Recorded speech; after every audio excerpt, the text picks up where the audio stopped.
நம்ம வாழ்க்கையில நிறைய நேரத்துல இந்த மாதிரி அழுக்குல விழுந்துடணும், இல்ல அழுக்குல கையை விட்டுறோம், இல்ல அழுக்குல வாழ்க்கையை விட்டுறோம். Not just once we keep doing this again and again we become dirty.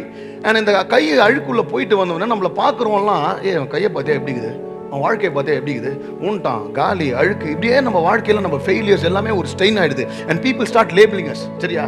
and நம்மள நினைக்கிறோம் இதான் வாழ்க்கை. ஆனா இந்த கை எவ்வளவு அழுக்கானாலும், see when I come to clean water, all I have to do is just take one dip.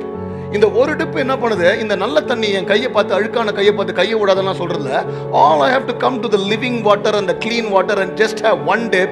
and இதே என்ன label பண்ண அழுக்கான வாழ்க்கை அழுக்கான கையை என் ஜீசஸ் இதை சுத்தமாக்குறார். all you need is one dip and he saying every time you get dirty come and dip here and I can make you clean. உனக்கு அடையாளமே இல்லாத மாதிரி உன் வாழ்க்கையை சுத்தமாக்கி God can take you into a new season. God can give you a new beginning. no matter how dirty you become, God can make you clean again. all you need is one dip.